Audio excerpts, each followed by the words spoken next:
Entonces, viejo conocido o nuevo villano, ¿qué conocemos del micoplasma? Sabemos que es interesante porque o es un germen que se asocia a una neumonía muchas veces autolimitada, que no nos damos cuenta, a veces nos hacemos prueba, pero el paciente realmente no está tan grave y muchas veces resuelve sin ningún tipo de tratamiento a una neumonía inclusive grave o inclusive totalmente la muerte, con manifestaciones muchas veces extrapulmonares, que fue mucho lo que vimos el año pasado.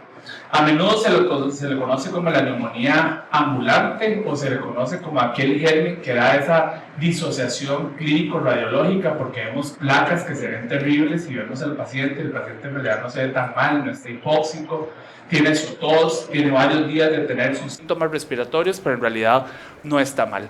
Y como lo dijimos, a nivel de salud pública es importante porque tiende a generar este tipo de olas epidémicas que pareciera ser un factor mucho en la región. ¿Qué características tiene el micoplasma? Es una bacteria de vida libre, es la bacteria de vida libre más pequeña, carece de pared celular, es un germen fastidioso, es difícil de poder cultivarlo, no es susceptible a los antibióticos betalactámicos, se transmite por gotículas respiratorias, es un germen que puede ser, como le dijimos anteriormente, pues altamente, se puede contagiar rápidamente uno viviendo en un ambiente. Y el daño a través del micoplasma, aquí no me voy a detener mucho en el aspecto inmunológico porque en realidad no es el sentido de la charla, es una charla más desde el punto de vista clínico, pero tiene proteínas de adherencia, genera una lesión o un daño a nivel del epitelio, como lo vimos en las charlas anteriores. Sus manifestaciones extrapulmonares son mediadas principalmente a nivel inmunológico y es un germen que puede generar muchísima gravedad. Desde el punto de vista epidemiológico hay algunas cosas que son interesantes. Lo primero es que es común, particularmente en niños de 5 a 15 años. Cuando uno se imagina un paciente de un mes con micoplasma, uno dice, ¿en serio un mes? ¿Y si era micoplasma? Raro verlo en ese grupo etario. Usualmente se ven niños más grandes. Los ciclos epidémicos muy similares a otro tipo de gérmenes atípicos, por ejemplo, Bordetella pertussis, como mencionaban hoy en la mañana, usualmente ciclos de cada 3 a 7 años. Sí, definitivamente ha habido un reporte en casos de micoplasma posterior a COVID-19, aunque aquí uno puede estar un poco sesgado con la información porque tal vez previo a COVID-19 muchos de nuestros países no teníamos medidas de vigilancia tan estrictas como empezaron a surgir posterior a COVID-19, ¿verdad? Que tuvimos pues un repunte, muchas veces dijimos que había un montón de rinovirus porque empezamos a detectar un montón de rinovirus, pero probablemente era porque antes no hacíamos esas pruebas. Se asocia a brotes en escuelas, en guarderías. El periodo de incubación es muy largo, puede ir de 1 a 4 semanas. Asocia infección respiratoria y de manera curiosa, hoy en día con el advenimiento de vacunas, particularmente neumococo como Haemophilus influenza, es el germen bacteriano que más se detecta a nivel de neumonías adquiridas en la comunidad. Esta diapositiva ya ustedes la vieron en la mañana, básicamente es el repunte, los gérmenes, ¿verdad?, asociados a neumonía adquirida en la comunidad en estos 3 estados en Estados Unidos, pero lo que quiero recalcar en este momento es, vean ustedes los distintos colores, cómo van variando conforme el niño va cambiando en edad. Entonces vean que en los menores de 2 años predomina el color azul y el color rojo, que eso es virus respiratorio sincicial rojo y el azul es el rinovirus. Metaneumovirus tiene una colita que es el color verde. Vean cómo en el niño de 2 a 4 años siguen predominando esos mismos 3 colores. Pero a partir de los 5 años, vean que ya el verde tener tal vez un poquito menos de protagonismo y empieza a aumentar el color amarillo pálido. Según mi esposa, los hombres detectamos solo los colores primarios, ¿verdad? Solo un tipo amarillo, un tipo azul, un tipo rojo. Entonces, le vamos a llamar amarillo claro o crema, ¿verdad? Porque también tengo hijas, entonces ya estoy aprendiendo mucho más el asunto de los colores, ¿verdad? Entonces vamos a llamarle crema. Para los otros hombres es amarillo pálido, ¿verdad? Pero como lo quieran ver, vean ese color crema, básicamente es el micoplasma. Vean cómo va aumentando en el grupo particularmente de los escolares. Ahora, De manera interesante, estudios en otras regiones, por ejemplo, este es un estudio en Seúl, en donde toman casi 300 niños con neumonías, vean que la coinfección de virus con micoplasma también es muy frecuente. Y esa coinfección de manera interesante ocurre más en el niño pequeño, en el niño lactante. Y estos niños, principalmente menores de 2 años, con coinfección, virus, micoplasma, tienen vean ustedes la prevalencia de sibilancias en este grupo, casi un 40% presentadas sibilancias. Y de manera interesante, tienen una enfermedad menos grave que el niño escolar o el niño preescolar. El niño mayor de 2 años, en casi la mayoría de las ocasiones, recibió antibiótico terapia. En cambio, en el niño más pequeño no pareciera que esto hubiera sido también un factor. Ahora, estos son los datos en Costa Rica. Nosotros hicimos un estudio también hace unos años, casi 300 niños, y vean ustedes también la evolución de los colores en los distintos grupos de edad, siendo el micoplasma el grupo café o verde, ¿qué serían? Verde musgo, tal vez, si lo pudiéramos decir. Y ese grupo de café o verde musgo es más frecuente principalmente igual en escolares y adolescentes.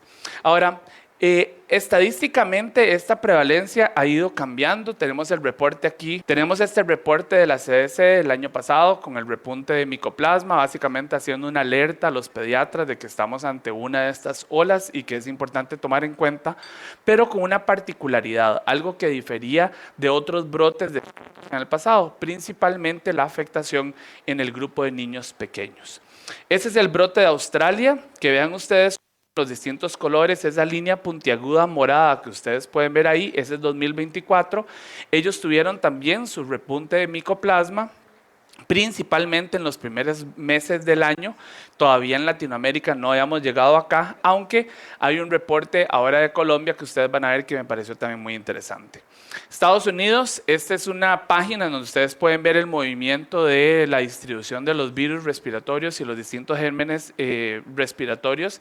Vean ustedes cómo el color naranja, la segunda línea de abajo para arriba, eso es básicamente el reporte de bacterias, el resto básicamente son virus, ¿verdad? Entonces, para que ustedes nuevamente reforzar el impacto que tienen los virus respiratorios, pero este es ya en detalle qué es lo que sucedió en Estados Unidos con micoplasma y es algo muy similar a lo que nosotros estamos o lo que vivimos eventualmente el año pasado. En este brote en Estados Unidos, algo que llamó mucho la atención son principalmente la línea naranja y la línea azul, que vean que son las dos líneas que están arriba, que son el grupo principalmente de menores de 4 años, en donde eso fue lo que llamó la atención el año pasado, que no solamente teníamos un aumento en los casos de micoplasma, sino en el grupo de niños pequeños. Costa Rica tenemos un aumento también el año pasado, un pequeño pico respiratorio asociado al micoplasma, y en el estudio que se hizo aquí en Colombia, que es básicamente lo que se observó, para que ustedes vean unas cifras de prevalencia, era que prepandemia los casos de neumonías por micoplasma y de crisis agudas por micoplasma era alrededor de una prevalencia de un 13.9 a un 12% aproximadamente. Esta cifra bajó a menos de un 1% en los años de la pandemia y post-pandemia, y posteriormente el repunte que hubo el año pasado, particularmente en Medellín, en Cali, y el repunte que hubo a nivel de Bogotá en los casos de micoplasma. ¿Cómo se manifiesta micoplasma? La manifestación es muy amplia, ¿verdad? Principalmente son síntomas respiratorios, pero no se nos puede olvidar que es un germen que puede mediar eventualmente enfermedad grave, por ejemplo miocarditis, como manifestaciones extrapulmonares. Estas son imágenes de pacientes que tuvimos nosotros internados, ¿verdad? Uno diría una neumonía necrotizante por micoplasma. Eso no es lo usual que vemos nosotros. Ahorita el doctor Escamilla me estaba contando un paciente de 1 mes con micoplasma. Eso no es lo usual que nosotros vemos. Un paciente, como ustedes pueden ver en la imagen, la radiografía grande, un neumomediastino importante, secundario nuevamente a micoplasma. Eso no es lo usual que uno ve en estos pacientes con micoplasma. Entonces, sin duda alguna, hay que estar pendientes de la sintomatología que pueden tener.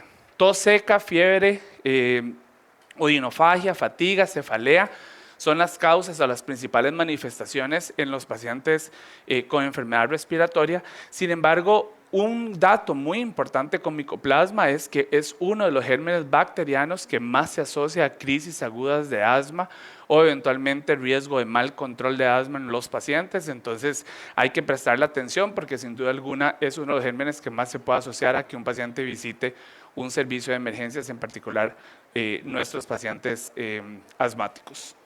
Esta diapositiva ya la vimos anteriormente, de que sí, definitivamente las infecciones a una edad temprana por micoplasma aumenta el riesgo de que estos pacientes puedan tener el desarrollo de un sistema inmune mucho más alérgico. Dentro de las manifestaciones extrapulmonares, igual fueron casos que vimos nosotros ahí en Costa Rica, pacientes con encefalitis. Tuvimos 3 pacientes que fallecieron de encefalitis por micoplasma. Tuvimos varios casos de Steven Johnson por micoplasma que también se han visto y 2 pacientes con una miocarditis. O sea, en realidad, enfermedad grave que no es lo usual.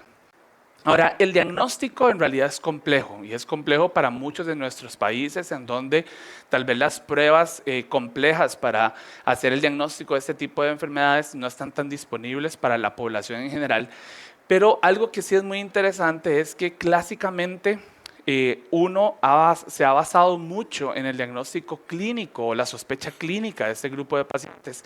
Sin embargo, se dice que ni la clínica ni los hallazgos radiológicos en ningún estudio se han demostrado que van a ser específicos o sensibles para poder demostrar que un paciente tiene un micoplasma. Ahora, como la charla se trata de ser práctico y tratar de brindar algún tipo de herramienta, algo que me pareció muy interesante de este estudio de Frontiers es que ellos hacen un algoritmo clínico para el abordaje del paciente con neumonía asociada a la comunidad. Y entonces ellos lo que dicen es que si el paciente tiene menos de 2 días de fiebre y la respuesta es sí, es muy poco probable que esto sea secundario a un micoplasma. Probablemente vaya a buscar otra causa, que en niños en particular serían principalmente los virus respiratorios. Sin embargo, si el paciente sí tiene más de 2 días de tener fiebre, pero además de eso tiene menos de 3 años de edad, otra vez, es poco probable, pero tal vez el riesgo es un poquitito más alto de tener micoplasma. Sin embargo, si el paciente tiene más de 2 días de tener fiebre y tiene más de 3 años de edad, vean que el riesgo de tener micoplasma es mucho más alto. Y ahí es cuando uno podría potencialmente considerar un tratamiento empírico en caso de que no contemos con este tipo de herramientas. Dentro de las herramientas diagnósticas tenemos la parte de la clínica, como le dije, como sospecha clínica que vamos a tener, pero sin duda alguna la PCR y la serología van a ser nuestros caballitos de batalla para poder hacer un diagnóstico certero. Y como les dije, lastimosamente estos no siempre están disponibles. Por ejemplo, en nuestro centro en Costa Rica, pese a ser un hospital de tercer nivel, nosotros contamos con esta prueba de manera intermitente, porque no siempre la tenemos disponible. Ahora, las pruebas van a depender de cómo se tome la muestra. ¿Qué es lo que nos dice el CDC? Nos dice no solamente lo tomen en la nariz, sino también odinofagia. O sea, vamos a tomar una muestra nasofaringia y vamos a tomar una muestra orofaringia. O sea, las 2 muestras. ¿Verdad? Esa es la cara del chiquito cuando uno le dice que le tiene que hacer las 2 pruebas, ¿verdad? Sin duda alguna no le hace absolutamente nada de gracia, pero además de eso, uno tiene que vigilar cuáles son los costos o la duración. Ahora, evidentemente, si uno toma las 2 muestras, tanto la sensibilidad y la especificidad es muy alta cuando hacíamos pruebas de PCR para el diagnóstico de micoplasma. Este es un estudio. Básicamente, lo que quisieron era contestar mucho a la pregunta que uno como clínico se hace. Y yo cuando tengo un paciente con una neumonía, en particular cuando tengo este tipo de brotes epidémicos, debo de ser muy proactivo y tratar, ya sea con solo betalactámicos, pensando en los gérmenes usuales, o si debo de combinar un betalactámico con un macrólido, como muchas veces se hace o recomiendan las guías de adulto. Y sin embargo, en este estudio, que es un estudio pediátrico, en realidad no se vio ninguna diferencia de agregar el macrólido al tratamiento de los pacientes, ni en estancia hospitalaria, necesidad de UCI, reingreso al hospital o eventualmente recuperación. Sin duda alguna, la etiología de las neumonías, y particularmente en niños y en niños pequeños, pues está muy tirada hacia otro tipo de gérmenes. ¿Qué hay de resistencia antibiótica? Esto es una realidad que también se vio en el brote del año pasado. la prevalencia de resistencia a los macrólidos fue bastante alta, alrededor de un 30%, dentro de las más altas que se han reportado. Y si ustedes ven en el mapa, básicamente en negro son los países en donde la resistencia es muchísimo mayor. Vean cómo China, Japón tienen resistencia a macrólidos más de un 90-80%. Ahora, en adultos eso no es tanto una problemática porque las otras alternativas se pueden utilizar en adultos, son seguras de utilizar en adultos relativo. Sin embargo, nosotros en pediatría sí estamos un poco más limitados porque las alternativas al tratamiento sí pueden eventualmente asociar síntomas o complicaciones o efectos secundarios que pueden ser importantes. La prevención, no hay vacuna, como ustedes bien conocen, entonces sin duda alguna vamos a quedarnos mucho en las medidas de prevención que para mí siguen siendo fundamentales. Y creo que entre las enseñanzas de lo que nos dejó la pandemia, yo insisto a los pacientes en las medidas de higiene, lavado de manos, el uso de mascarillas, en particular cuando hay este tipo de brotes, evitar el contacto cercano con personas infectadas, el diagnóstico precoz, el aislamiento de los brotes, que es fundamental, ¿verdad? Pero hoy en día, no sé si aquí en Colombia sucede lo mismo, ¿verdad? Pero en Costa Rica, decirle a un papá o una mamá que el chiquito use mascarilla para que tal vez no se enferme es pecado, ¿verdad? O sea, ya los chiquitos no pueden ir con mascarilla, pues todo el mundo se enoja, el chiquito, la mamá y los maestros también mandan a decir por qué el chiquito está usando mascarilla. La coinfección con los virus es frecuente y esto al parecer genera más sibilancias. La neumonía asociada a la comunidad que no mejore, debemos de pensar en micoplasma neumonía, en particular si estamos en brote, pero algo que sí es importante tomar en cuenta, que también fue una moda que se dio en Costa Rica el año pasado, no sé si aquí también, era que todo paciente que venía con una tos de más de 2 semanas de evolución, tómese un curso de macrólidos, ¿verdad? Tómese un curso de macrólidos. Y eso es algo que tampoco puede ser una medida que uno pueda recomendar, porque hay muchas otras causas de tos. Y nuevamente el uso racional de antibióticos, que para mí es una prioridad hoy en día, más con ese comentario que acaba de hacer, es fundamental. Nosotros todavía en Latinoamérica tenemos una baja prevalencia de resistencia a los macrólidos, que eso es bueno, pero eso puede cambiar con el tiempo. Y nuevamente le dejo otra foto. Yo soy experto en baile, ¿verdad? Debo decir, tengo 3 años de acompañar a mis hijas en baile, entonces todas las fotos que van a ver a partir de ahorita conmigo van a ser mis hijas, baile y yo. Entonces, soy experto en colores y en baile, ¿verdad? Eso es lo que hacen las hijas en uno. Y ahí está el mismo código para bajar los artículos. Les agradezco mucho la atención.